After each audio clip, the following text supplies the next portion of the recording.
Et entre le ciel et la terre, les dirigeables pourraient de nouveau faire leur apparition. Un nouveau concept. Le développement du complexe de transport en Russie prévoit l'introduction de méthodes innovantes pour la livraison des marchandises.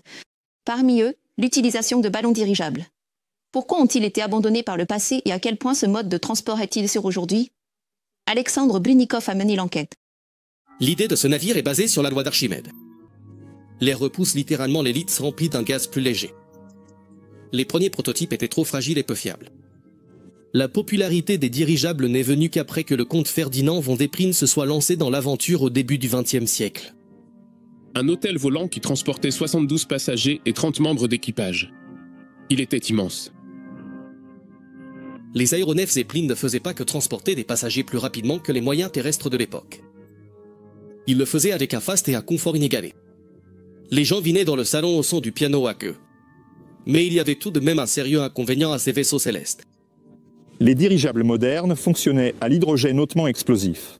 C'est précisément une fuite d'hydrogène qui a détruit le dirigeable Hindenburg sous les yeux de centaines de personnes. Cette catastrophe a marqué le début de la fin de l'ère des vaisseaux célestes. Les gens se sont alors lancés dans le développement d'avions de ligne plus rapides et plus maniables. Un siècle plus tard, l'humanité a atteint un plafond de progrès même dans ce domaine. Mais aujourd'hui, les nouvelles technologies permettent d'améliorer les anciennes inventions. Beaucoup de choses ont réellement changé. La façon dont il est conçu, les matériaux utilisés, le système de contrôle, les moteurs.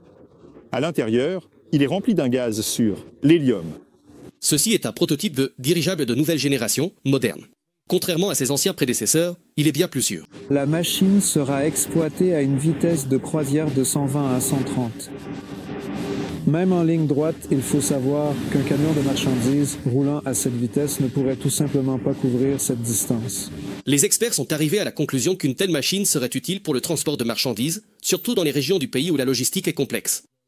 Cependant, il est vrai que tous les anciens problèmes n'ont pas encore été résolus à ce jour.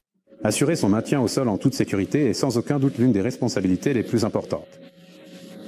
La deuxième tâche, qui nécessite une attention particulière, est liée aux questions de transport. Le principal ennemi des dirigeables de nouvelle génération est le vent imprévisible près du sol. Donc, pour l'instant, il n'est pas possible d'accoster à un mât et de décharger sans problème.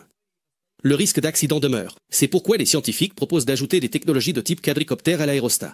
Certains prototypes ont parcouru des milliers de kilomètres et rejoint la Sibérie depuis le centre de la Russie. Mais pour une utilisation à grande échelle, il n'existe pas encore assez d'infrastructures pour les dirigeables de nouvelle génération.